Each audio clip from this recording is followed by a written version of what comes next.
नमस्कार। हस्तक्षेप में एक बार फिर आपका स्वागत है। मैं हूं अमलेंदु उपाध्याय और हमारे साथ जुड़े हुए हैं राजनीतिक विश्लेषक हरप्रीत सिंह ढींगरा जी दिल्ली से। ढींगरा जी, आपका एक बार पुनः हस्तक्षेप में स्वागत है। नमस्कार, सत श्री अकाल, आदाब सबको, और आपको भी आपका बहुत बहुत धन्यवाद। जी हाँ, गंगाराम गंगाराम। तो आज हम लोग दिन में इसलिए लाइव हो रहे हैं बार बार क्योंकि आज बड़ा कार्यक्रम जो है, पूरे देश भर में किसानों का आंदोलन चल रहा है।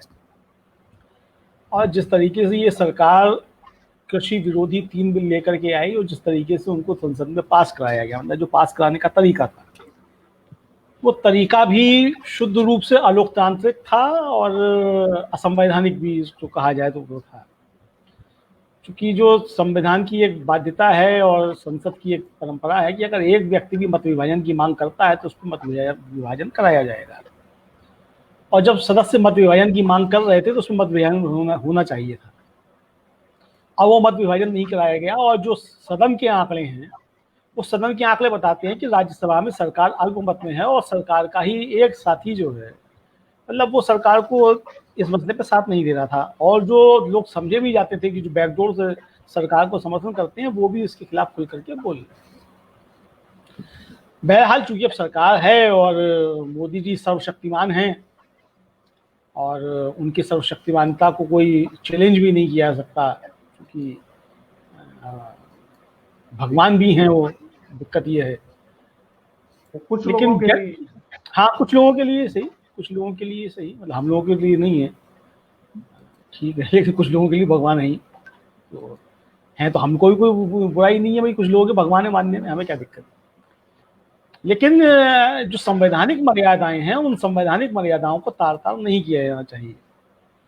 और उन संवैधानिक मर्यादाओं को अगर आप तार तार कर भी रहे हैं तो वही आपकी श्रद्धा है, चूंकि आपने मत्था टेक दिया था जाकर के संविधान के आगे। लेकिन आप किसानों के ऊपर जो है वो जिस तरीके से जुल्म कर रहे हैं, वो जुल्म जो है वो ठीक नहीं है। हालांकि प्रधानमंत्री बार बार ये कह रहे हैं, आज भी उन्होंने कहा है कि कुछ लोग जो है वो किसानों को भड़का रहे हैं। सवाल ये है कि किसानों को भड़का रहे हैं, हो सकता है प्रधानमंत्री की बात सही हो, भड़का रहे हैं, लेकिन दिक्कत ये है कि किसान भड़क क्यों रहा है। अगर भड़का रहे हैं तो सवाल ये है कि किसान भड़क क्यों रहा है और आप समझा क्यों नहीं पा रहे। भाई जब देश की जनता जो है वो आपकी एक आवाज पे ताली थाली बजाती है, दिए जलाती है, जनता कर्फ्यू लगाती है, वो किसान जो है वो आपकी बात मान क्यों नहीं रहा। और जो आप वायदा बार बार कर रहे हैं कि जो एमएसपी खत्म नहीं की जाएगी और एमएसपी बरकरार रहेगी, तो जो आप वायदा कर रहे हैं एमएसपी बरकरार रहेगी, बहुत अच्छी बात है, हम आपके वायदे पे भरोसा करते हैं। आपने कहा था किसी की नौकरी नहीं जाएगी लॉकडाउन में, नौकरियां गई ना, और आपकी सरकार एक्सेप्ट कर रही है नौकरियां गई। और सरकार मतलब एक्सेप्ट कर रही है। अभी परसों जो था एक मेल आया मेरे पास, पुणे के सांसद है भारतीय जनता पार्टी के गिरीश बापट जी, उन्होंने अपने जो है वो लेखा जोखा एक 40 पेज का जो वो जारी किया कि वो किस तरीके से उन्होंने लॉकडाउन में जो लोगों की सेवा की। हालांकि चूंकि हम लोग जर्नलिस्ट हैं तो हम बाल की खाल निकालने की थोड़ी सी खराब आदत होती है, तो मैंने उनके 40 पेज के पन्ने में से एक थोड़ा सा अंश जो था वो देखा, तो उसमें उन्होंने लिखा कि वो चूंकि लॉकडाउन में लोगों की रोजगार चले गए थे और कर्नाटक में जो था वो उनको मजदूरों को वापस जाने की अनुमति नहीं मिल पा रही थी, तो मैंने वहाँ के सांसद तेजस्वी सूर्या जी से संपर्क किया और उनको वो जो थी वो अनुमति दिलाई। यानी भारतीय जनता पार्टी का जो सांसद है वो कह रहा है कि लॉकडाउन की वजह से लोगों की नौकरियां चली गई। मतलब यही है ना, मतलब भले ही वो अपनी तारीफ में कह, सरकार मानने को तैयार नहीं, सरकार के पास कोई आंकड़ा ही नहीं है, आंकड़ा ही नहीं है। हाँ, तो बहरहाल ये सब चीजें जो हैं वो ठीक है, अच्छा है सरकार के पास आंकड़ा नहीं है। तो जिस मतलब जो सरकार इतनी नाकारा है जिसके पास आंकड़े ही नहीं है, तो सरकार को सत्ता में बने रहने का हक ही नहीं है, छोड़ के चले जाना चाहिए। कायदे की बात तो ये है। लेकिन चूंकि जनता ने ही आपको वोट देके भेजा है और 5 साल के लिए वोट दिया है, तो ठीक है। आप चूंकि राइट टू रिकॉल का कोई कॉलम है नहीं इस समय हमारे संविधान में, तो और वैसे भी संविधान को कौन सा माना जा रहा है, संविधान की तो रोज हत्या हो रही है। और जिस तरीके से सदन में हुआ, मतलब राज्यसभा में खासतौर से हुआ, तो सीधे सीधे मर्डर ऑफ डेमोक्रेसी है। तो लेकिन जो आज किसानों की जो समस्या है उस पर जो देश भर में हो रहा है, तो धींगरा जी हम लोग आज बात ये करते हैं कि किसान जो है आंदोलित हो रहा है, कुछ खबरों की भी चर्चा करेंगे कि क्या क्या खबरें चल रही हैं। तो एक तो ये आप मतलब जो कृषि बिल के खिलाफ जो किसानों का समर्थन चल रहा है, उसको यूपी में भी जो है उसका असर दिखाई पड़ रहा है, और भारतीय किसान यूनियन समेत जो है कई किसान संगठनों ने उसको समर्थन किया है, और इस दौरान चक्का जाम भी किए जा रहे हैं। उधर जो दिल्ली नोएडा बॉर्डर है उस पर किसानों का समर्थन करते हुए कांग्रेसी पहुंचे, और वहाँ भारी जो है पुलिस और पैरामिलिट्री की फोर्सेस जो है वो तैनात कर दिए गए हैं। और उधर प्रधानमंत्री कह रहे हैं कि हमेशा झूठ बोलने वाले जो है अफवाहें फैला रहे हैं। अब प्रधानमंत्री ये किसको कह रहे हैं ये समझ में नहीं आ रहा है, क्योंकि ये जो प्रधानमंत्री आरोप लगा रहे हैं ये तो भाजपा पे लगातार लगते रहे हैं कि वो लगातार झूठ बोलती है। तो अब प्रधानमंत्री ने चूंकि किसी का नाम नहीं लिया है, तो मुझे लगता है कि भारतीय जनता पार्टी को जो है अपना आकलन करना चाहिए, प्रधानमंत्री जो वो किसको कह रहे हैं, मुझे जो लगता है। बहरहाल आपके पास क्या खबरें हैं इस समय इस आंदोलन को लेकर के? देखिए महेंद्र जी, मेरे पास जो खबरें हैं वो पंजाब से, जी पंजाब और जी। हरियाणा से मेन मेन जो खबर है। इवन देन जो पंजाब में जो समर्थन है इसका, जितने भी सिंगर, जो पंजाब के सिंगर बहुत मशहूर सिंगर हैं जिनको लोग पूरा बॉलीवुड हॉलीवुड तक सुनता है, जी फॉलो जी। करता है, उन सब सिंगर्स ने किसानों हम्म का साथ दिया है। हम्म। इवन देन हरभजन सिंह जी ने भी एक ट्वीट किया है आज की डेट में कि हम्म। किसानों के साथ हैं। अच्छा। तो जो लोग पंजाब में हैं ज्यादातर, वो जो भाजपा वाले नहीं है, वो तो भाजपा वाले तो कभी समर्थन करेंगे नहीं करेंगे वहां पर। अकाली हम्म। दल ने पूरा समर्थन किया है, हालांकि हम्म सरकार से अलहदा भी हुए हैं, अलग होने हम्म के बाद भी समर्थन किया है। अब वो उनकी मजबूरी है, अगर नहीं समर्थन करते हैं तो उन्हें मालूम है कि उन्हें एक भी सीट नहीं मिलने वाली है फिर। हम्म। और आज का बिल्कुल। जो समर्थन है पूरा मंडियों से भी हुआ है, जितने हम्म आड़ती हैं, हम्म आड़ती आड़ती एसोसिएशन ने, आप ये समझिए, आड़ती एसोसिएशन का मतलब ये होता है पंजाब और हरियाणा में कि जिन जो लोग उनके साथ कितने लोग जुड़े हुए हैं, बिल्कुल। अगर ये सब लोग सरकार के अगेंस्ट आ गए हैं तो सरकार के लिए पूरी मुसीबत होने वाली है। निश्चित तौर पे। ये जो अपने नशे में चूर है, सत्ता के नशे में सरकार चूर है, वो ये हम्म सोचती है कि हमारा क्या बिगड़ेगा। उन्हें हम्म ये नहीं पता है कि ग्राउंड रियलिटी क्या है इस समय, हम्म। क्योंकि उन्हें सब कुछ अच्छा अच्छा दिखाया जाता है, उन्हें माइनस नहीं दिखाया जा रहा है। पैसे भी बहरहाल सरकार ने जो पास कर दिया है उससे तो वो वापस होने वाली है नहीं, हम्म। क्योंकि ये लोग एरोगेंट हैं। एरोगेंट जी का मतलब ये है, ये कभी झुकना जानते नहीं है। जी हाँ जी हाँ। भले ही नुकसान हो जाए, ये झुकना हम्म नहीं जानते हैं। हम्म ये सरकार ऐसी है। हम्म तो इनके बारे में देखिए, अभी नाहन से भी खबरें हैं, हम्म कुरुक्षेत्र से खबरें हैं, अम्बाला से खबरें हैं, सब जगह यही है, जाम हुआ हुआ है, सब जगह जाम किया हुआ है। ट्रेनें बंद कर दी गई हैं पंजाब में, लोकल हम्म ट्रेनें बंद हो गई हैं, हम्म। क्योंकि किसान पटरियों के ऊपर बैठा है। जी जी। अब आप पंजाब का बंद होने का मतलब ये होता है, अब आप ये देखिए, अगर पंजाब बंद हो जाता है तो जम्मू कश्मीर भी कट जाता है, हम्म। आधा हिमाचल कट जाता है हम्म पंजाब बंद होने से। हम्म। जो हाईवे जो पंजाब से होके गुजर रहा है, जो जम्मू कश्मीर को जा रहा है, हिमाचल को निकलता है उधर पठानकोट साइड, वो सब बंद हो गया। जी हाँ जी हाँ। और ये पंजाब हरियाणा का मसला नहीं है, हिमाचल में भी यही है। हम्म जहां आड़तियों को, देखिए आड़ती बिजनेसमैन कम्युनिटी, हम्म बिजनेसमैन को अगर नुकसान होगा, हम्म देखिए एक एक व्यवस्था चल रही थी अंग्रेजों हम्म के टाइम, ठीक है, हम्म ये हम कांग्रेस को ये दोष दे रहे हैं, 70 साल हम्म 70 साल 70 साल। हम्म। अरे भाई, कांग्रेस ही थी जो हरित क्रांति लेके आई, कांग्रेस ही थी जो घर घर ट्रैक्टर भी पहुंचा, जी कांग्रेस ही थी जो किसान जो है मशीनी युग में आया। हाँ बिल्कुल। हालांकि देखिए, किसान सबसे ज्यादा सुसाइड करता है, किसानों की आत्महत्या में भी बढ़ोतरी हुई है इस दौरान। मैं ये नहीं हम्म कह रहा हूं मैं सरकार को, किसी कांग्रेस को या किसी सरकार को छूट दे रहा हूं, नहीं, हम्म उनकी कुछ प्रॉब्लम्स और भी रही हैं किसानों की। भले ही हम्म किसी युग में आगे हो, हम्म मशीनी युग में आ गया किसान, हम्म पर फिर भी उसकी प्रॉब्लम रही है। जी हाँ, जी हाँ। फाइनेंशियल प्रॉब्लम रही है, हालांकि अभी तक उसको पूरा मूल्य नहीं मिलता है उसकी फसल का। हम्म। आपने देखा ही है किसान, अभी पीछे लॉकडाउन में ही पंजाब में ही शिमला मिर्च जी, सड़कों पे ऊपर फेंकी गई, बिल्कुल बिल्कुल बिल्कुल और आज शिमला मिर्च जो है 60 रुपए किलो से ऊपर बिक रही है। बिल्कुल। अगर आप मार्केट में लेने जा रहे हो 60 रुपए किलो से ऊपर बिक रही है। और हम्म। उन्हीं किसानों ने उस दौरान, लॉकडाउन के दौरान, कि किसान हमें रेट नहीं मिल पा रहा है, तो उन्होंने वो सड़कों पे फेंकी है पंजाब के जी, किसानों ने। जी। तो बहरहाल कुछ ना कुछ न्यूनतम मूल्य होना चाहिए, वो चाहे कोई सब्जी हो या कुछ हो, कुछ ना कुछ तो एक सरकार को फिक्स करना चाहिए। ये नहीं है कि खुले में छोड़ दिया कि आलू का भी एक मिनिमम प्राइस फिक्स कर दें, 5 रुपए, 7 रुपए, 10 रुपए, जो भी है। उससे हम्म। ऊपर बिक रहा है तो बिकने दो, हम्म। एक मिनिमम सपोर्ट तो दीजिए ना। अब बिल्कुल तो बिल्कुल। 60 रुपए हम खरीद ही रहे हैं ना आज की डेट में। हम्म। आप शिमला हम्म। मिर्च को 10 रुपए किलो या 8 रुपए किलो, 7 रुपए किलो होलसेल प्राइस तो फिक्स करो, कुछ हम्म। तो करोगे। और वो नहीं किया, वो खत्म ही कर दिया। देखिए, कहने को तो जी हम दे रहे हैं, हम्म। देने को तो वो जो आपने बोला कि जी नौकरियां नहीं जाएंगी, तो नौकरियां गई। हम्म। अमलेंदु जी, एक और बात बताता हूं मैं आपको। हम्म। लॉकडाउन के दौरान हम सड़कों पे थे, हमने हम्म। लोगों के लिए खाने का भी हम करते थे, पर चाहे वो खाना गुरुद्वारे में बनता था, हम्म। सेक्टर 18 के, हम हम्म। लोग वहां से ला के लोगों में बांटते थे। और हम्म। हमने देखा है सड़कों के ऊपर कैसे लोग पैदल जा रहे थे। अगर हम्म। सरकार नाम की कोई चीज होती, हम्म। अगर ये एमएलए एमपी नकारा हम्म। नहीं होते, हम्म। निकम्मे नहीं होते, हम्म। तो एक भी इंसान पैदल नहीं चलता। हम्म। नहीं, भारतीय जनता पार्टी को दावा है कि वो 5 करोड़ लोगों को रोज खाना खिला रहे थे।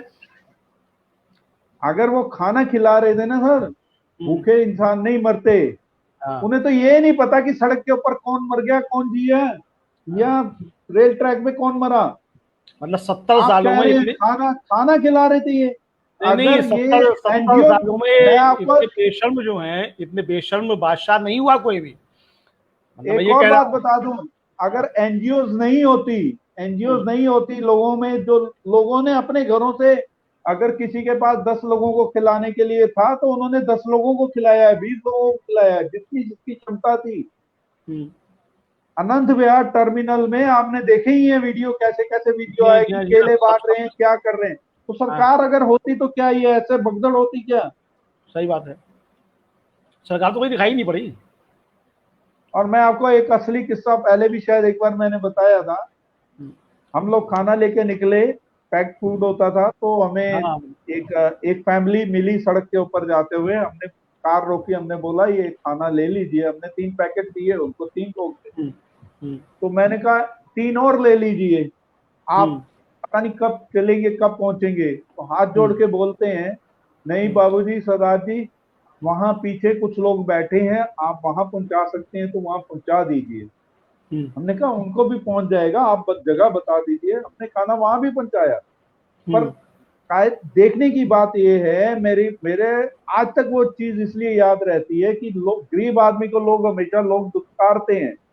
हम्म। उसकी खुददारी थी, हम्म। उन लोगों की खुददारी थी, उन्होंने एक्स्ट्रा खाना नहीं लिया। पता नहीं वो कब बिल्कुल। पहुंचेंगे, कब नहीं पहुंचेंगे, क्या होगा क्या नहीं होगा। जी हाँ, जी हाँ। ये उस गरीब आदमी की, गरीब फैमिली की खुददारी थी। हम्म। उसने अपना ध्यान नहीं रख के उसने बोला कि पीछे 40 लोग बैठे हैं, उन लोगों को भी खाना पहुंचा दीजिए। हम्म। बिल्कुल सही। तो सरकार अगर ये होती, सरकार तो डंडे मार रही थी, अगर कोई पैदल चल रहा था तो पुलिस वाले डंडे मार रहे थे उनको, बिल्कुल बिल्कुल। पकड़ के बिठा रहे थे, उठक बैठक करा रहे थे। कमाल हम्म। है। अगर सरकार के ये लोग नुमाइंदे सड़कों के ऊपर असली में होते, हम्म। तो ऐसा कुछ नहीं होना था। हम्म। बहरहाल आज का मुद्दा किसानों का है, किसानों का हम्म। भी यही हाल है। हम्म। डीजल के प्राइस बढ़ गए, हम्म। जिससे किसानी चलती है डीजल से। हम्म। नहीं, कौन सा पेट्रोल के किसान, बराबर दाम पहुंच गए, पेट्रोल के बराबर दाम पहुंच गए डीजल के, और जबकि अंतर्राष्ट्रीय मार्केट में लगातार दाम गिर रहे हैं। गिर रहे हैं, हम्म। और भारत में सबसे ज्यादा है। भारत में सबसे ज्यादा, सबसे ज्यादा। और किसान की पूरी अर्थव्यवस्था जो है, मतलब एक तरीके से कहा जाए तो वो डीजल के रेट पर डीजल के निर्भर ऊपर है, करती है। डीजल के, डीजल के, मतलब बिल्कुल। उसकी उसकी लागत भी बढ़ती है, ट्रांसपोर्टेशन उसका बढ़ता है। मतलब जैसे आप कह रहे हैं कि साहब, आप जो है वो नोएडा का किसान जो है वो केरल में जाकर के अपना माल बेच सकता है। अरे ठीक है बेच सकता है, लेकिन पैसे कौन देगा उसे वहां तक जाने के? अरे सर, जो फसल है, किसान को तो फसल लोकल मंडी में ही बेचनी पड़ती है, ये जी बकवास बातें हैं। हाँ, एक फ्रूट है जो दूर दूर तक जाता है, कि कोल्ड स्टोरेज में भी जाता है, जो आपका जो प्याज टमाटर है, प्याज तो चलो आता ही नासिक से है, या वो ऑल ओवर इंडिया जाता है, ठीक है। जो लोकल सब्जी उगती है, जो हरी सब्जियां उगती हैं, उसको कैसे वो केरल में जाके बेचेगा क्या? नहीं बेच पाएगा। इतनी हमारी कोल्ड स्टोरेज अभी क्षमता नहीं बनी है, प्राइवेट में भी नहीं बनी है। किसी में और नहीं। अगर वो उसका किराया, जो नोएडा वाले का किराया, क्या वहां के लोग बेयर कर पाएंगे?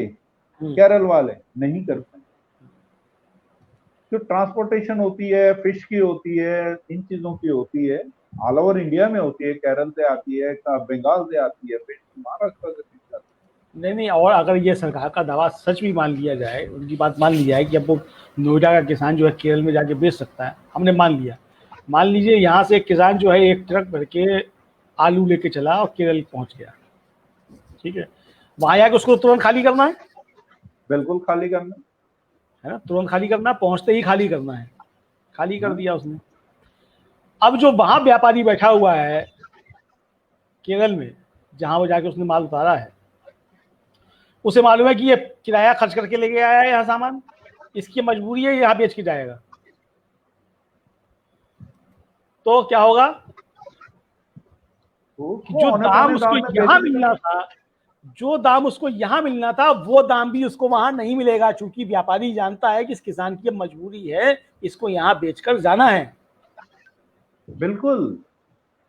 यही चीजें होंगी, और जिसकी तरफ जो है सरकार जो है वो अपने गाल बजा रही है, और जो असली समस्याएं हैं उनकी तरफ जो है, मतलब जो लोग ध्यान दे रहे हैं उनको बता रहे हैं कि लोग भड़का रहे हैं।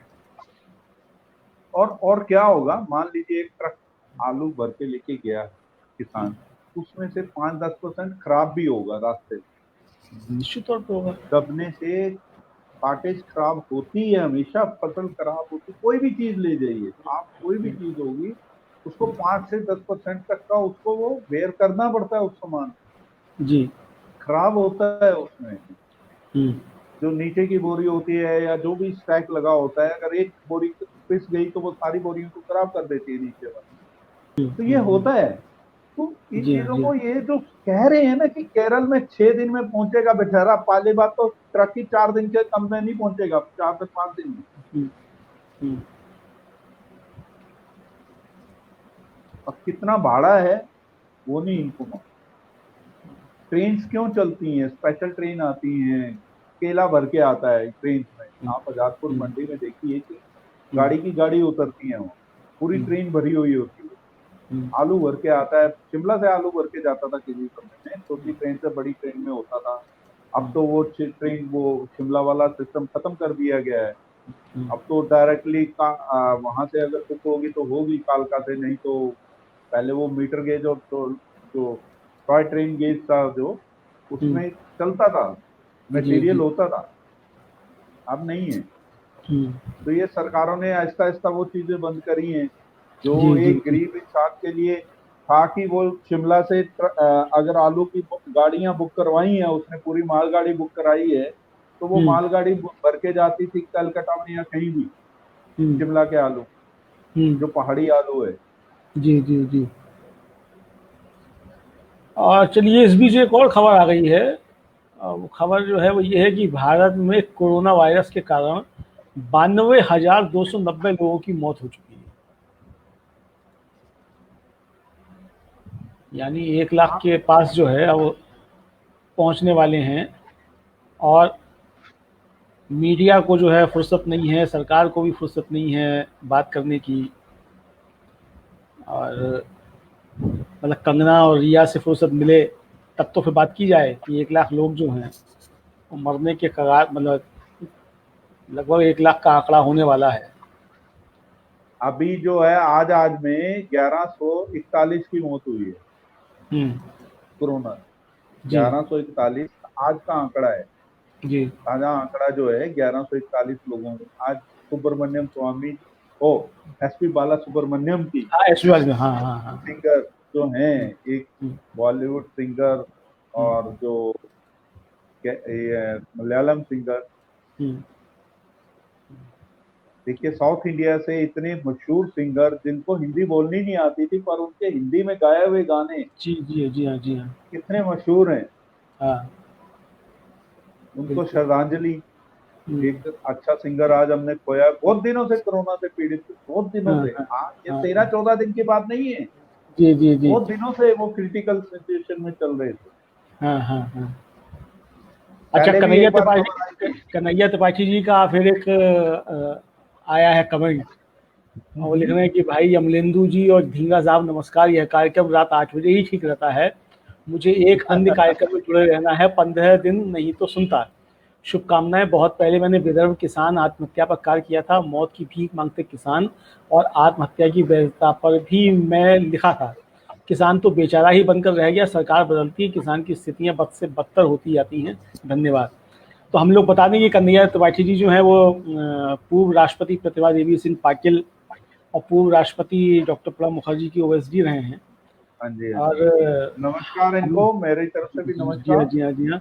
और कन्हैया जी, आज असल में हम लोग ये विशेष कार्यक्रम जो है कर रहे हैं दिन में, चूंकि आज किसान आंदोलन चल रहा है, तो इसलिए हम लोगों ने आज दिन में इसको लाइव किया है। रात में भी होगा, क्योंकि रात में मीडिया आपसे बता दूं। मीडिया इसको दिखा नहीं रहा है, तो हाँ हाँ, बस मीडिया तो मीडिया चूंकि एमसीबी ब्लैकआउट कर के रहा ऊपर है ही जी। लगा हुआ है। हाँ, तो मीडिया चूंकि ब्लैकआउट कर रहा है, तो हम लोग अपना ये दायित्व निभाते हुए, मतलब जो भी छोटा मोटा काम हम कर सकते हैं उसको कर रहे हैं, कि दिन भर जो है इस पे एक चर्चा जो चले। तो इसलिए आज हम लोग दिन में इसको हुए हैं, बाकी रात को तो हम लोग रहते ही हैं। और हम कोशिश करेंगे कि आपको भी हम इस कार्यक्रम में जोड़े रात में, और जो किसान आत्महत्या है उस पर आपसे भी जो है चर्चा की जाए, और विस्तार से चर्चा की जाए। तो जी धींगा जी, फिर अपनी बात आगे शुरू की जाए। देखिए कोरोना कोरोना जो है, अभी तक सरकार एक ही पीठ थपथपा रही है कि जी हमारे यहाँ डेथ रेट कम है। जी जी। और देखिए अभी किसी मीडिया ने पीछे ये भी दिखा दिया था कि आपके यहाँ टेस्टिंग ही नहीं है, हाँ। और वो बोलते नहीं नहीं हमने इतनी टेस्टिंग करी है, हम्म। एक दिन में इतनी टेस्टिंग हुई और इतने केस निकले। हम्म। जी जी। तो जो भी आज 82,000 से ऊपर तो आज का भी आंकड़ा है, हम्म। आज आज का। और हम्म मैंने कल का एक ट्वीट देखा था, मैं इसकी पुष्टि नहीं करता हूँ क्या है क्या नहीं है, हम्म, कि जो ये आपके लखनऊ में जी। ज्यादातर हॉस्पिटल्स में डेथ हुई, हाँ नहीं नहीं, प्राइवेट में भी वो सरकारी में खबरें भी। आई हैं हमारे, मतलब चार हॉस्पिटल्स हैं जिन उनमें जितने हाँ, भी मरीज भेजे गए, कोरोना के सबकी मृत्यु पेशेंट हुई। थे, सबकी सबकी सबकी मृत्यु हुई है। मृत्यु हुई, हाँ। और अब डीएम ने उस पर जांच बैठाई है। हाँ मैं इसके ऊपर, मैं क्योंकि जब तक मेरे को कंफर्म नहीं होता तो मैं इसको मैं नहीं बोलता हूँ, क्योंकि ये भी नहीं हमारा नहीं, भी एक हमारे दायित्व बनता है हमारे कि हमारे बचपन के साथी हैं संजय शर्मा, वहाँ से 4 PM अखबार निकालते हैं लखनऊ से, और हम लोगों ने साथ साथ पत्रकारिता शुरू की थी आज से 30 साल पहले। तो उनका 4 PM अखबार है, उन्होंने 4 PM में कल छापा है अच्छा। संजय शर्मा जी ने, कि ये मतलब 4 अस्पताल जो हैं वहाँ था, हाँ, और चारों चार। हॉस्पिटल में पूरे के पूरी पेशेंट्स की डेथ हुई है, मतलब जितने हाँ भी हाँ एडमिट हाँ थे। हाँ। तो और कितना दुखदाई है सर, हम्म। कितना दुखदाई है ये चीजें होना, जी जी। एक भी मृत्यु होना दुखदाई है एक्चुअली, हम्म। एक भी। हम्म। हम ये नहीं कह रहे हैं कि प्राइवेट हॉस्पिटल है या सरकारी हॉस्पिटल है, हम तो ये हाँ कहते हैं एक भी इंसान की डेथ नहीं होनी चाहिए, जी हाँ, जी हाँ। एक भी इंसान की। और मतलब जो उन्होंने अपना एक वीडियो भेजा था 4 PM का, संजय शर्मा जी ने, तो हाँ उन्होंने हाँ। उस पर लिखा था कि आप सपने में एक भी कल्पना नहीं कर सकते हैं कि लखनऊ के 4 बड़े अस्पताल ऐसे भी हैं जिसमें भर्ती सभी कोविड मरीजों की मौत हो गई। जिलाधिकारी अभिषेक प्रकाश ने इनको नोटिस दिया है, और इनको तत्काल बंद करके इनके खिलाफ FIR होनी चाहिए। ये है देखिए मतलब जो आप। अब बात ये भी, मैं मेडिकली अगर उसमें जाऊं, अगर जी। मैं ठीक है, ये बड़ा शोर डलता है बंद कर दीजिए, ये हो गया वो, अब पता नहीं वहां क्या जांच तो होनी चाहिए ना पहले। अब जी ये जी कह जी। देना बंद कर दीजिए हॉस्पिटल चारों बंद कर दीजिए, क्या फर्क पड़ता है। अब पेशेंट कहाँ जाएंगे, हम्म। सरकार ने कोई व्यवस्था करी है? कोई व्यवस्था नहीं सरकार की। आप अगर 20,000 10,000 भी आपके यहाँ पेशेंट की व्यवस्था है क्या एक शहर जी में? जी आप प्राइवेट हॉस्पिटल को कोस तो रहे हैं। जी जी। देखिए, इंसान मजबूरी में भी जाता है और कोस भी रहा है। मैं तो ये कहता हूँ कि सरकार को चाहिए प्राइवेट हॉस्पिटल्स को एक बार टेक ओवर कर ले, जी जी बिल्कुल करना चाहिए। और इमरजेंसी के लिए टेक ओवर कर ये ले सब, और ये अपने समय तो उसके खास तौर हिसाब से। से। हाँ, इस इमरजेंसी में जब तक कोविड है या जब तक पेशेंट बढ़ रहे हैं, सरकार को टेक ओवर कर लेने चाहिए। बिल्कुल करना सरकार चाहिए। ये कह के पल्ला झाड़ रही है जी इतने इतने बेड जमा कर लो, इतने वो हाई कोर्ट ने भी रोक लगा दी दिल्ली में। आप ये नहीं कह सकते कि आप 85% कोविड को देंगे, बाकी के मरीज कहाँ जाएंगे, ये भी बता जी दो हाँ ना। जी बिल्कुल बिल्कुल। अब आप ये बताइए हार्ट पेशेंट कहाँ जाएगा या जो इमरजेंसी वाला पेशेंट कहाँ जाएगा? ये तो है नहीं। अब लॉकडाउन खुल गया है, एक्सीडेंट नहीं हो रहे, एक्सीडेंट केसेस भी हैं। एक्सीडेंट के केसेस हैं, डेंगू बढ़ इमरजेंसी रहा है, केसेस है, कुछ भी है। डेंगू डेंगू बढ़ रहा है, और डेंगू कोविड-19 डेंगू और बढ़ रहा है। मनीष सिसोदिया को जो है स्थिति खराब कल का हम देख रहे थे, मीडिया हाँ, में चल रहा आईसीयू था। में है, आईसीयू में है। है। दिल्ली का उप मुख्यमंत्री जो है वो डेंगू और कोविड दोनों के उससे मिलाकर के आईसीयू, और छोड़ दीजिए दिल्ली को, स्वयं केंद्र सरकार का राज्य मंत्री, मतलब एक केंद्र सरकार के राज्य मंत्री की भी जो मृत्यु हो गई कोरोना से, है ना। तो ये सरकार कितनी जिम्मेदार है, इसको आप इसी से समझ सकते हैं। मतलब अभी तक तो ये था कि उत्तर प्रदेश में जो थे 2 मंत्रियों की मृत्यु हुई थी, और हमारे साथ स्वामी आत्मविश्वास जी भी जुड़ गए हैं, हम उनका भी स्वागत करते हैं। स्वामी जी, स्वागत है आपका। तो नमस्कार स्वामी जी। अरे उनका माइक बंद है आपका। जी हाँ माइक बंद है स्वामी जी, मैंने कहा है उनको अनम्यूट करने के लिए। तो ये स्थितियां जो है, मतलब हम सरकार की जिम्मेदारी जो है वो समझ सकते हैं कि सरकार कितनी जिम्मेदार है और किस तरीके से काम कर रही है। तो कुल मिला के स्थितियां जो है वो नमस्कार। अच्छी नहीं है। नमस्कार जी नमस्कार। जी जी नमस्कार। जी जी नमस्कार। जी नमस्कार। अब आपकी आवाज आई जी स्वामी जी। तो यही है। तो उत्तर प्रदेश से भी जो है खबरें आ रही हैं, आंदोलन की कई खबरें आई हैं, मतलब। और कल जो उत्तर प्रदेश कांग्रेस कमेटी है अभी उसके एक और खबर मैं बताता हूँ, चरखी दादरी में डिप्टी सीएम दुष्यंत चौटाला को काले झंडे दिखाए गए और उनके जिन्होंने काले झंडे दिखाए हैं उनको लाठीचार्ज हुआ है। जी। और इतना ही नहीं है, इंडियन एक्सप्रेस की खबर है कि boost for Haryana educating farmers get support from 4 BJP leaders और ऑल फॉर्मर एमएलए। यानी सारे जो बीजेपी के पूर्व एमएलए हैं उन्होंने, और 4 भारतीय जनता पार्टी के वर्तमान जो एमएलए हैं उन्होंने किसानों के इस आंदोलन का समर्थन किया है। प्रधानमंत्री जी कह रहे हैं कि जो लोग लगातार झूठ बोलते रहे हैं वो किसानों को भड़का रहे हैं। अब प्रधानमंत्री जी से सवाल तो बनता है कि आपके 4 विधायकों को कौन भड़का रहा है? मतलब ये सवाल तो बनता है ना। बढ़िया बात है। मतलब दो टर्म के एमएलए हैं जुलाना से मिस्टर ढुल, और उनका जो इंडियन एक्सप्रेस में बयान छपा है वो है कि these bills are anti farmer, there should be a guarantee of assured minimum support price for crops.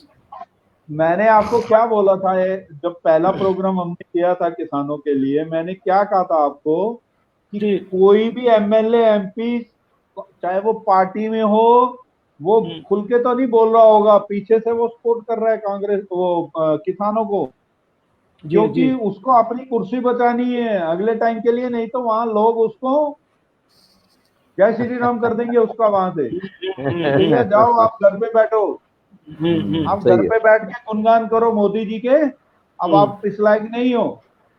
ये पंजाब हरियाणा की ग्राउंड रियलिटी है, ये बता रहा हूं मैं आपको। आज नहीं तो कल दुष्यंत चौटाला को भी इस्तीफा देना पड़ेगा। जैसे जैसे ये आंदोलन बढ़ेगा, दुष्यंत चौटाला को सरकार से अलग होना पड़ेगा अगर उसको अपना वजूद बचाना है। तो अगर नहीं बचाना है, या तो वो अपनी पार्टी का विलय कर देगा बीजेपी में, ठीक है जी, नहीं अगर उसे अपनी पार्टी का वजूद बचाना है तो उसे रिजाइन करना। बहुत सही बात है। ये मैं आपको पॉलिटिकली बता रहा हूँ, आप लिख के रख लीजिए इस चीज। नहीं बहुत तो सही बात है। स्वामी जी राजस्थान की क्या खबर है? राजस्थान में भी आंदोलन हुआ, गंगानगर, हनुमानगढ़ जिलों में और में कई जिलों में हुआ है, और बहुत पुलिसकर्मी भी तैनात करने पड़े। काफी आंदोलन, फुल फ्लैश आंदोलन हुआ ये समझिए। और राजस्थान में तो सुरजेवाला ने बयान दिया था, कहा था कि जो है देश की सीमाओं पर तो चाइना हमला बोल रहा है और किसानों पर मोदी जी हमला बोल रहे हैं। मतलब इतना और क्या है कि और ये सुरजेवाला ने कहा था कि आंदोलन बहुत लंबा जाएगा और हम जो है 2 अक्टूबर को भी करेंगे, 10 अक्टूबर को भी करेंगे और चालू रखेंगे। ये विपक्ष का पूरा साथ है और ये आंदोलन बहुत लंबा जाएगा जब तक कि ये बिल वापस नहीं लिए जाते। और इसमें से कोई तो ये कह रहा है कि बिल ही नहीं, जब तक कि ये सरकार वापस नहीं जाती, ऐसे कह रहे लोग। खैर, लेकिन ये एक्चुअली अब की बार बात ये है कि जैसे मोदी जी ने कहा कि विपक्ष किसानों को भड़का रहा है, बहका रहा है। अब बात सही है, विपक्ष के पास इतनी ताकत है। उस समय विपक्ष कहाँ गया था जब ताली और घंटी थाली बजाई थी, आप लोगों ने ये जलवाए थे, उस वक्त क्यों नहीं बहका रहा था? सही बात है, आज भी क्यों बहका रहा है? तो फिर आप क्यों हो? फिर आपका पूर्ण बहुमत किस लिए है? फिर ये भगवान मोदी जी कहाँ गए? फिर विपक्ष ही जब बहका सकता है तो फिर आपकी कोई वो वजूद नहीं है क्या? और फिर जब विपक्ष कुछ नहीं कर पाता, आपके भक्त जो है आपके एक आदेश से सब कुछ कर देते हैं, उस टाइम तो विपक्ष की कोई भूमिका नहीं होती। और जब आपके हाथ में नहीं होती चीजें तो वह विपक्ष बहका रहा है। प्रश्न ये है मोदी जी, आप किसानों को विश्वास में नहीं ले पा रहे हैं और जिस चीज का जिन बिलों का विरोध इतना जबरदस्त हो रहा है, आपने किसानों की मीटिंग बुलाई क्या? किसान प्रतिनिधियों की मीटिंग बुला के बिल के विषय में चर्चा करते और उनको विश्वास में लेते, सहमति उनसे लेते, तब जाके बिल पास करते। तो ये कैसा लोकतंत्र है जब मनमर्जी से बिल का पास कर लिया आपने? तो ये अब की बार जो है ये क्या बोलते हैं, किसी जहरीले जानवर के बिल में हाथ डाल लिया है मोदी जी ने, ये समझिए। मैं तो ये समझ सकता हूँ।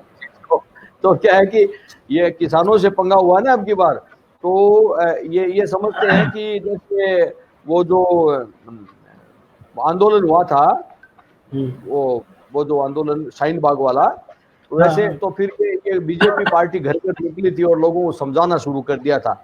उन्होंने समझा हम समझा लेंगे। इसी प्रकार से ये सोच रहे हैं कि हम घर घर निकल के किसानों के घर घर जाके उनको समझा लेंगे। लेकिन ये किसान है, ये ऑलरेडी समझदार है, ऐसी बात नहीं है। गलती तो हो गई, वो हो गई, वो तो वोट की गलती हो गई। वोट देते समय क्या करते हैं ये लोग, हिंदू मुस्लिम तैयार है इनके लिए कोई न कोई हिंदू मुस्लिम का मामला तैयार हो जाता है जब चुनाव आते हैं। तो बार तो ये बात है। तो अब की बार जो है ये लंबा चलेगा और सरकार की नाक में दम कर देंगे लोग। अच्छा, कल जो है एक और खबर दे रहा हूँ अभी आपको। जो लाठीचार्ज जो है वो पीटीआई की जो निकाले गए थे टीचर्स, उनके ऊपर लाठीचार्ज हुआ है। ये किसानों के ऊपर नहीं हुआ है। दुष्यंत चौटाला को काले झंडे दिखाने जा रहे थे। अच्छा। फतेहाबाद में। तो मैं बहरहाल थोड़ी देर के लिए आपसे इजाजत चाहूंगा, 15-20 मिनट के लिए, फिर मैं आपको दोबारा ज्वाइन करता हूँ थोड़ी देर बाद। तो जी हाँ। मैं 20 मिनट के लिए।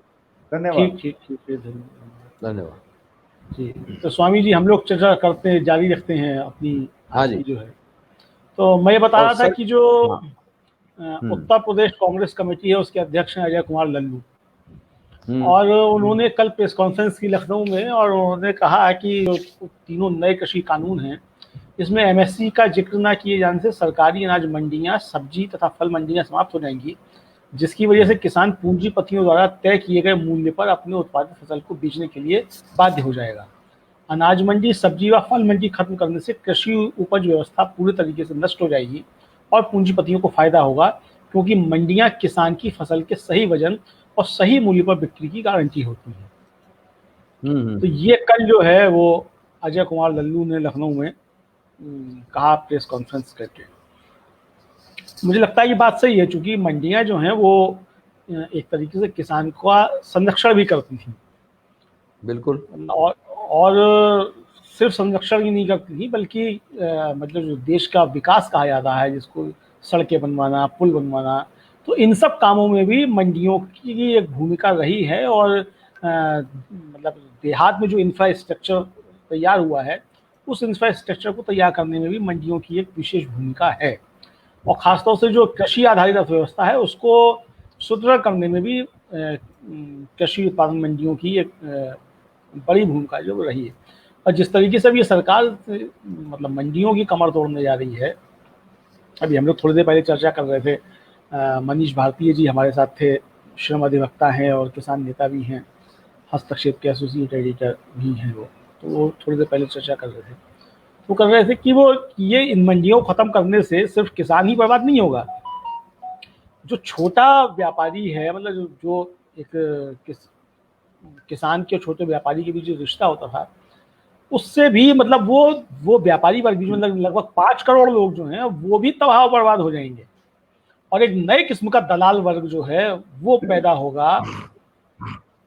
और ये बिल्कुल मतलब बिल्कुल जो सीधे बड़े पूंजीपतियों के लिए काम करेगा। और मतलब जिस तरीके से आप लोग देखते हैं फाइनेंस कंपनियां, मतलब आप एक ट्रक फाइनेंस करा लीजिए किसी प्राइवेट फाइनेंस कंपनी से, और अगर उसकी एक किस्त टूट जाती है तो रास्ते में ही रोक करके जो वो उसके लठैत आते हैं और आपसे गाड़ी छीन के चले जाते हैं। तो इस तरीके के लठैत जो है वो संगठित अपराधी जो हैं वो पूंजीपतियों के नेतृत्व में खड़े होंगे और किसानों के ऊपर जो है वो जुल्म जो है वो बढ़ेंगे। जी तो जी ये सोचना है।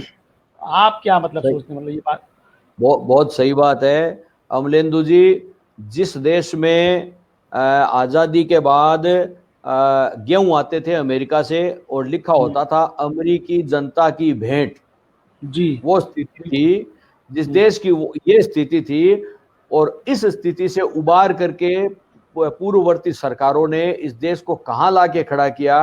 बहुत बड़ी कृषि क्रांति करी, हरित क्रांति की, और उसके बाद में आत्मनिर्भर बनाया देश को कृषि के अंदर। और ये भारत है और हाँ, मैं यहाँ जी लोगों को ये भी याद दिला दूं कि सिर्फ इतना ही नहीं होता था, बल्कि जो यहाँ अनाज भेजा जाता था, गेहूं भेजा जाता था, वो लाल गेहूं भेजा जाता था, जो लाल वहाँ गेहूं जो मतलब सुअरों के फार्म होते हैं उनको हाँ डाला जाता था, जो वो वो गेहूं था वो हमको भेंट दिया जाता था अमेरिका की तरफ से बिल्कुल भेंट। ये स्थिति होती बिल्कुल थी। सही बात है, बहुत सही कह रहे हैं आप। लाल गेहूं आता था वहां, सुअर खा मनुष्य नहीं खाते थे वहां, वो गेहूं मनुष्य इंडिया नहीं में खाते। आता था। जी और जी भारत की जनता उस गेहूं से पली बड़ी है आजादी के बाद, जी क्योंकि था ही नहीं जी कुछ यहाँ पर। है तो जी इतना विकास करते करते और पूरा मशीनीकरण करते करते ऐसा बना दिया भारत को कि भारत कृषि पदार्थ निर्यात करने लग गया। भारत से अनाज वगैरह सब चीजें, दलहन वगैरह सब निर्यात करने लायक हो गया, ऐसा बना दिया, सक्षम बना दिया। और जब सक्षम बना दिया तो ऐसे लोगों की जब सरकार आ गई तो बने बनाए में गाड़ी बकते हैं, नेहरू जिम्मेदार। अरे नेहरू जी की बदौलत से हम लोग बोल पा रहे हैं, बैठे हैं सब कुछ। तो ये स्थिति आ गई। अब जब ये इनको पता है कि सब कुछ हो रहा है, और भारत पूरे संसार को पता है भारत एक कृषि प्रधान देश है और वहाँ पैदावार अच्छी है, तो अब विदेशों की नजर यहाँ हो गई भारत की धरती पर, और इनको ऐसी सरकारें मिल गई जो उनकी मनमानी को पूरा कर सके। अब वो कर रहे हैं। अब जब किसान अपना अनाज लेकर के, फसल लेकर के दूसरे प्रदेश में बेचने जाएगा तो पहले बात तो वहां पर उचित दाम नहीं मिलेंगे, तो वहां पर उसको परेशानी आएगी। दूसरी बात, वहां उस राज्य के जो किसान हैं, मान लीजिए बाहर से दूसरे राज्यों से खूब फसल आ गई और वहां पर भरपूर फसल हो गई, तो उस राज्य के किसान क्या करेंगे? फिर वो दूसरे प्रदेश में जाएंगे, उनको संकट उत्पन्न हो गया। मतलब संकट ही संकट उत्पन्न है। और तीसरी बात ये कि वो बड़ी कंपनियां फसल से पहले ही कह देगी किसानों को कि इस भाव में हम खरीदेंगे,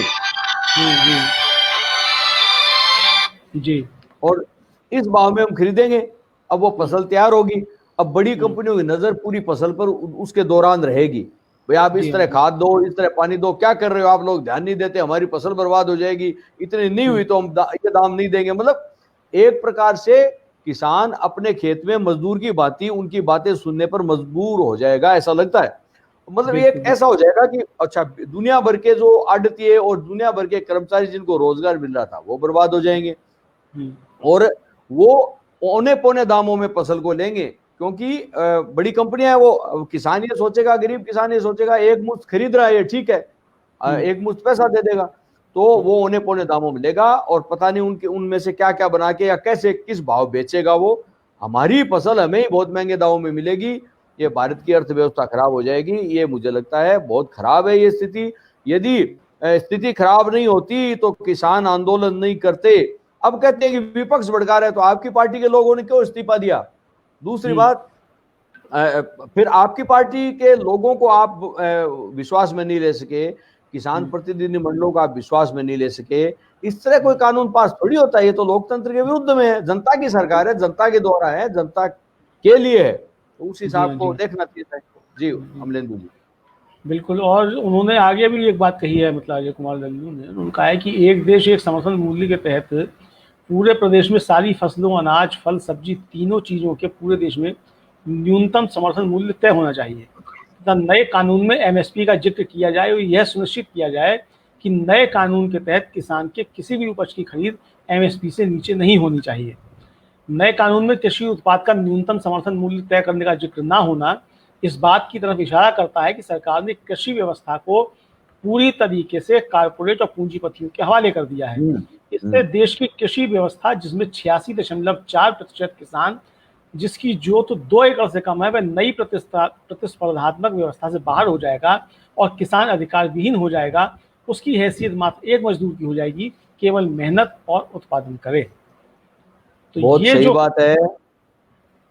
जी जी जी, तो ये जो कहना है, मुझे लगता है मुझे सही है, बिल्कुल एकदम कहना बहुत सही है। और लल्लू जी ने बहुत सही कहा है, क्योंकि यदि इनकी मंशा सही होती तो उसमें जो है न्यूनतम समर्थन मूल्य का जिक्र होता उस बिल में ही, और ये इसको गड़बड़ नहीं करते। लेकिन उनकी मंशा सही नहीं है, इसलिए जिक्र नहीं किया है। कारपोरेट के हाथों में देने का सारा है, इसलिए ये सब कुछ हो रहा है। और क्या है कि अब कुछ लोग जैसे कह रहे हैं कि आज 25 तारीख को ये जो है, तो आज तो दीपिका पादुकोण और ये सब वहां जाएगी अपनी बात रखने के लिए, तो आज तो मीडिया को फुर्सत मिलेगी नहीं। अजी मीडिया को फुर्सत नहीं मिलेगी, लेकिन अमलेंदु जी जैसे आप जैसे बैठे हो, तो आप तो है ना जनता के पास बात पहुंचाने के लिए। हमें और तरीके बहुत हैं, मेन स्ट्रीम मीडिया तो नहीं है। ये बात है, इसलिए आपने प्रोग्राम किया है। आपने प्रोग्राम इसीलिए किया है कि लोगों तक सही बात पहुंचे। जी हाँ, इसीलिए किया। इसीलिए हम जो है 2 बजे से लगातार एक तरीके से लाइव बने हुए हैं और लगातार चर्चा कर रहे हैं भिन्न लोगों के साथ में, और इस जो सारा मसला है उस पर कोशिश कर रहे हैं कि एक सही बात जो है वो लोगों तक पहुंचे कि क्या मसला है, किसान क्यों नाराज है, और किसान की समस्याएं क्या है जिसको ये सरकार नहीं समझ रही है, या समझ के भी ना समझ बनी हुई है। समझती तो है, ना समझती, जानबूझ ना समझ रही। और दूसरी बात ये है कि मतलब आप जो कह रहे हैं, मतलब सरकार जो कह रही है, खासतौर से प्रधानमंत्री जो कह रहे हैं कि अब किसान की जो है बल्ले बल्ले हो जाएगी और उसको जो है ज़्यादा दाम मिलेगा और दुगनी उसकी आमदनी करने के लिए जरूरी था। तो सवाल ये बनता है कि भाई जो लोग ये कानून आने के बाद किसान से ज़्यादा मूल्य पे खरीदेंगे, तो उनको आज कौन रोक रहा है ज़्यादा मूल्य पे खरीदने से? कोई नहीं रोक रहा भाई। एमएसपी जो है मिनिमम प्राइस ही है ना, जो सरकार तय करती है, मिनिमम है, मैक्सिमम तो नहीं है। तो उस मिनिमम से ज्यादा खरीदने पे कौन रोक रहा है? आज भी कोई नहीं रोक रहा। आज भी कोई नहीं रोक रहा है, तो ज्यादा पे खरीदे। बिल्कुल। कि होता क्या है कि एमएसपी से कम पे ही किसान का जो है खरीदा जाता है। मतलब एमएसपी घोषित करने के बाद, मतलब अगर गेहूं की 1800 रुपए एमएसपी घोषित कर दी जाए, तो वो 1400 पे ही किसान का गेहूं बिकता है। क्योंकि किसान को तुरंत कैश की आवश्यकता होती है, उसकी अपनी जरूरतें होती है, उसके लिए वो कम पे बोली पर निर्भर होता है, बोली पर निर्भर होता है। तो जो लोग जो है वो ये कानून आने के बाद ज्यादा पे किसान से खरीद सकते हैं, तो वो जो उनको आज कौन रोक रहा है भाई? और प्रधानमंत्री जिस बात का वायदा कर रहे हैं कि एमएसपी खत्म नहीं की जाएगी, तो एमएसपी का कानून क्यों नहीं बनाते? इसी में सुधार की आवश्यकता थी और ये इसमें जोड़ना था। जी इसमें जोड़ना था। तो ये जोड़ा जाना था, बहुत जरूरी था, जिसको कि नहीं जोड़ा है। तो इसीलिए सारी दिक्कतें जो हैं वो पैदा हो रही हैं। और प्रधानमंत्री जो बार कह रहे हैं कि विपक्ष भड़का रहा है, विपक्ष नहीं भड़का रहा है, क्योंकि प्रधानमंत्री जी आपकी नीयत चूंकि साफ नहीं दिखाई पड़ रही है लोगों को, इसलिए किसान भड़क रहा है। आपकी नीयत अगर साफ दिखाई पड़ती और किसान को जिस तरीके से उसने ताली थाली बजाई आपके कहने पे, तो किसान केवल भक्त नहीं है अमलेंदु जी, किसान केवल भक्त नहीं है, मेहनत कश व्यक्ति होते हैं, वो भड़कते नहीं है, उनकी खुद की समझ होती है।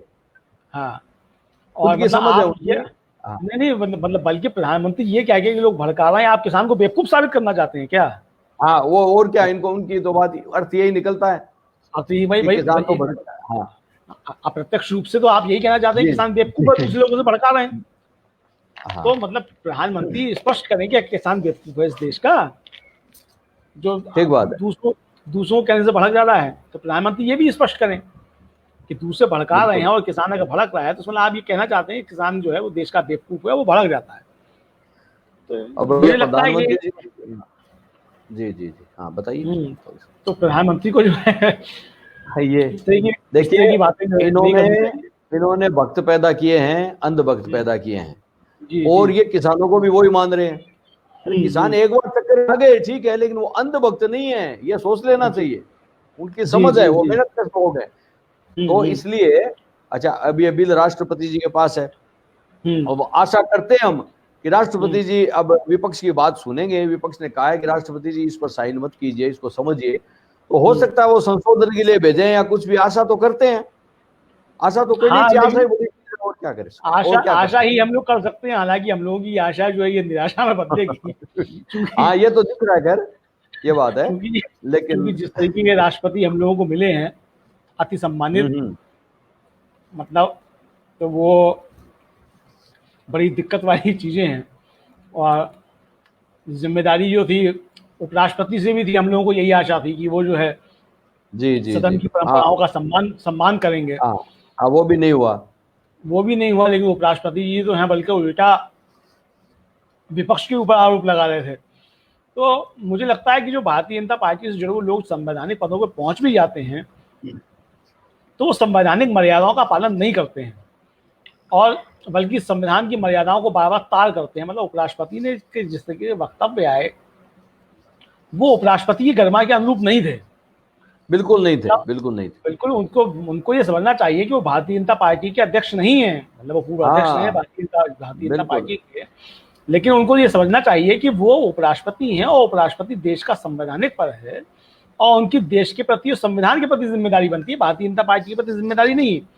यही दिक्कत प्रधानमंत्री के साथ भी होती है। प्रधानमंत्री स्वयं को अभी भी जो है वो आरएसएस का स्वयंसेवक और भारतीय जनता पार्टी का कार्यकर्ता समझते हैं, जबकि वो देश के प्रधानमंत्री हैं। जी यही फर्क होना चाहिए बस। खुद को खुद अपनी जिम्मेदारी जो देखो, व्यक्ति को इस जीवन के अंदर अनेक जिम्मेदारियां मिलती है समय समय पर, वो व्यक्ति वहां उस जिम्मेदारी उस पद के लिए हो जाता है, वो ये समझना चाहिए। तो ये जब नहीं समझते हैं तो फिर वो गड़बड़ होती है। भले ही कितना ही दीनदयाल जयंती मनाते रहो, क्या फर्क पड़ता है जब तक अपने पद की गरिमा के अनुसार कोई नहीं होता है। तो ये बात है। और मुझे तो ये लगता है, अब देखिए क्योंकि अब ये इतना बड़ा किसान के द्वारा बंद किया गया आज की तारीख में, तो अब मीडिया में या तो कोई में थोड़ी बहुत न्यूज आ जाएगी या कोई नीचे पट्टी चला देंगे, और क्या, इससे ज्यादा वो कुछ करते नहीं है। क्योंकि एलर्जी है, गोदी मीडिया की बात हो रही है, विषय तो सारे चैनल नहीं, गोदी मीडिया की बात हो रही है, विशेष तौर से उनका तो कोई मतलब नहीं है। वो तो रिया दीपिका पादुकोण उनके वो घर से निकल गई है, उनकी गाड़ी आगे जा रही है, उस चक्कर में लगे रहेंगे, उनको मतलब ही नहीं है देश से। तो एक बात तो ये, अब ये शाहीन बाग की जो दादी है किस बानों, उनका नाम टाइम मैगजीन में आया प्रभावशाली महिलाओं में। अब गोदी मीडिया को मिर्ची लग गई। अब मैं कल देख रहा था एक प्रसिद्ध चैनल को, तो वो दिखा रहे थे कि पश्चिमी देश जो है भारत विरोधी हैं, इसलिए भारत विरोधी लोगों को वो प्रमोट करते हैं, मतलब इस तरह से प्रचार कर रहे थे। अब कोई ये तो अब इसी मीडिया से सवाल पूछना चाहिए जो ये कह रहा है कि पश्चिमी देश भारत विरोधी हैं और भारत विरोधी लोगों को प्रमोट करते हैं। तो यही मीडिया तो अभी कुछ दिन पहले बता रहा था कि प्रधानमंत्री नरेंद्र मोदी जब से बने हैं तब से भारत का सम्मान जो है सारी दुनिया में बढ़ गया है। उससे पहले भारत का सम्मान है, उससे पहले तो भारत का सम्मान ही नहीं था, सम्मान नहीं था। यही बात है, तब तो भारत विरोधी नहीं है, तब नहीं है, तब तो मोदी जी का वो बल्ले हो जाती है, और अब जब दूसरे का कोई हो जाता है तो भारत विरोधी। इनकी मतलब ये दोगली जो बातें है ना, ये कोई मीडिया के अनुकूल नहीं होती है। और कुछ लोग तो ऐसे चैनल में चिल्ला रहे होते हैं, चीख रहे होते हैं, जैसे कोई पता नहीं क्या, कोई युद्ध के मैदान में खड़े हैं, इस तरह करते हैं। तो ये कोई गरिमा ही खत्म कर दी, क्या बताएं अब। तो इसलिए आज आवश्यकता है हस्तक्षेप जैसे चैनलों की आवश्यकता है कि वो लोगों को असली बात पहुंचाएं, और पहुंचाए, क्योंकि हकीकत जब देश को दिखा दोगे आप, तो देश की जी, जनता अपने आप सोचती है कि क्या अच्छा है, क्या बुरा है, क्या सही है, क्या गलत है। हकीकत दिखाने की जी, बात होती है। जी, जी, तो जी, ये जी, लोग बिल्कुल। नमक मिर्ची लगाते हैं, नमक मिर्ची नहीं, बहुत ज्यादा लगाते हैं। ये तो इनका काम हुँ, ही दूसरा है, ये हुँ, है। हुँ, बिल्कुल, इसलिए बिल्कुल। ये जो आंदोलन है आज, मैं समझता हूँ पूरे भारत में ही हो रहा है, हर स्टेट में लगभग। हाँ, हर स्टेट में हो रहा है। अभी महाराष्ट्र की भी बिहार खबर आ रही है। में भी हो ही। हाँ, बिहार की भी खबर आई है, महाराष्ट्र की भी खबर आई है। महाराष्ट्र में हाँ, आई है कि पालघर से बिल्कुल एआईकेएस बिल्कुल। के अध्यक्ष अशोक धवले जो है वो आंदोलन का नेतृत्व कर रहे हैं। मुंबई हाँ में हाँ हाँ महेंद्र हाँ गोड़े, ठाणे में सुनील हाँ खरपत, बीड में सुभाष टाके, जालना में हाँ हाँ हाँ। गोविंद अरदाल, नंबरदार में हम्म। सुदाम ठाकरे, नांदेड़ में अर्जुन अजय के नेतृत्व में आंदोलन किए जा रहे हैं। कोल्हापुर में हम्म। स्वाभिमानी शेतकारी संगठन के अध्यक्ष राजू शेट्टी ने राज्य और पूरे देश के किसानों से आग्रह किया है कि पूरे जोश के साथ इस कानून का विरोध करें। उनके नेतृत्व में किए गए प्रदर्शन में कानून की प्रतियां भी आग के हवाले की गई हैं। राजू शेट्टी ने कहा है कि ये कानून कृषक समुदायों की आजीविका के लिए हानिकारक हैं। सरकार ने इसे जबरदस्ती थोपा है और संसद में इसे जिस दिन किया गया वह एक काला दिन था। हम किसानों के साथ हुए इस अन्याय को बर्दाश्त नहीं करेंगे। तो ये खबर जो है वो बिल्कुल महाराष्ट्र से आ रही है। और उधर जो बिल्कुल। है खबर आई है पटना से, मतलब बिहार से भी खबर आ रही है कि जो यूनियन डेमोक्रेटिक अलायंस के घटक जो हैं वो भारतीय सब लोग पार्टी और जनता दल राष्ट्रीयवादी के नेताओं ने केंद्र सरकार के कृषि बल के खिलाफ पटना के जेपी गोलंबर में जुलूस निकालकर प्रदर्शन किया। प्रदर्शन का नेतृत्व जनता दल राष्ट्रवादी के राष्ट्रीय संयोजक अशफाक रहमान और पूर्व सांसद और भारतीय सब लोग पार्टी के राष्ट्रीय अध्यक्ष अरुण कुमार ने किया। इस मौके पर जी जी। पूर्व मंत्री रेणु कुशवाहा भी मौजूद थी। प्रदर्शन के दौरान लोग जमकर राजग सरकार के खिलाफ नारेबाजी कर रहे थे और उसके बाद पुलिस ने उनको हिरासत में ले लिया। तो ये खबर जो है वो अभी अभी आई है हाँ हाँ हाँ। पटना से। और तो ये देश भर से इस तरह की खबरें जो है मतलब आ रही हैं कि जी जी, उत्तर प्रदेश में भी है। अमरोहा में कृषि बिलों के खिलाफ विरोध प्रदर्शन कर रहे प्रदर्शनकारियों ने दिल्ली लखनऊ नेशनल हाईवे 9 जाम कर दिया और हम्म। प्रदर्शनकारी कृषि बिलों को वापस लेने की मांग कर रहे हैं। इस हाँ तरह हाँ खूब हो रहा है, ऐसी बात हाँ, नहीं है, खूब हो रहा है वो हो रहा और है। ये और लंबा चल। हाँ, तेजस्वी यादव और पप्पू यादव जो हैं, दोनों जो हैं वो इस बिल के विरुद्ध जो है वो पटना की हाँ हाँ सड़कों हाँ। पर होते हैं। ये अभी अभी जो है वो खबर आ रही है कि जी, पैदल तेजस्वी मार्च यादव, निकाला उन्होंने। हाँ बिल्कुल हाँ बिल्कुल हाँ, बिल्कुल। तेजस्वी यादव भी उतरे हैं और पप्पू यादव भी जो है वो उतरे हैं। और आज जो पंजाब के मंत्री हैं मनप्रीत सिंह बादल, मतलब जो सुखबीर सिंह बादल के चचेरे भाई भी हैं, लेकिन वो कांग्रेस सरकार में मंत्री हैं और बहुत ईमानदार जो हैं वो और समझदार मंत्री समझे जाते रहे हैं। और बादल परिवार से उनका झगड़ा जो है वो इसी बात को लेकर के हुआ था और उसको बाद में उन्होंने कांग्रेस ज्वाइन किया। आज उन्होंने लखनऊ में प्रेस कॉन्फ्रेंस की है और प्रेस कॉन्फ्रेंस करके उन्होंने जो है एक तो डीजल के दामों पे जो है काफ़ी सवाल उठाए हैं कि डीजल के दाम जिस तरीके से बढ़े हैं तो वो डीजल के दाम जो है उसका सीधा नुकसान किसान को हो रहा है। और एमएसपी को लेकर के भी उन्होंने जो है वो सवाल किया है और उनकी भी मांग यही है कि एमएसपी जो है वो कानून बना के तय की जाएगी। एमएसपी जो है वो ख़त्म नहीं की जाएगी। मोदी जी को अपने मित्रों को फायदा पहुंचाना है, पहुंचाएं, कोई नहीं रोक रहा है। मोदी जी अपने हाँ मित्रों हाँ को फायदा पहुंचाएं भाई। चूंकि उनसे चंदा लिया है, उनके चंदे से चुनाव लड़ा उनकी पार्टी ने और वो जीत करके आए, तो जाहिर बात है कि अपने मित्रों का कर्ज उनको उतारना है। उतारें, बेशक उतारें, लेकिन देश की जनता और किसानों के साथ जो है वो नाइंसाफ़ी कतई ना करें। हम लोगों का जो है विनम्र निवेदन प्रधानमंत्री से सिर्फ यही है कि आप अपने मित्रों के साथ अपनी दोस्ती निभाइए, कोई दिक्कत नहीं है, लेकिन देश की अर्थव्यवस्था के साथ खिलवाड़ मत कीजिए और अन्नदाता किसान जो है उसके साथ आप जुल्म करने की कोशिश ना कीजिए। और मुझे लगता है कि प्रधानमंत्री जो कि गंभीर व्यक्ति हैं और ईमानदार व्यक्ति हैं, प्रधानमंत्री जैसा कि कहा जाता है, हम लोग भी मानते हैं, कहे पे हम लोग विश्वास करते हैं, तो प्रधानमंत्री जो है इस बात पे अवश्य गौर करेंगे और किसानों के साथ जो है वो जो अत्याचार है उसको रोक लगाएंगे।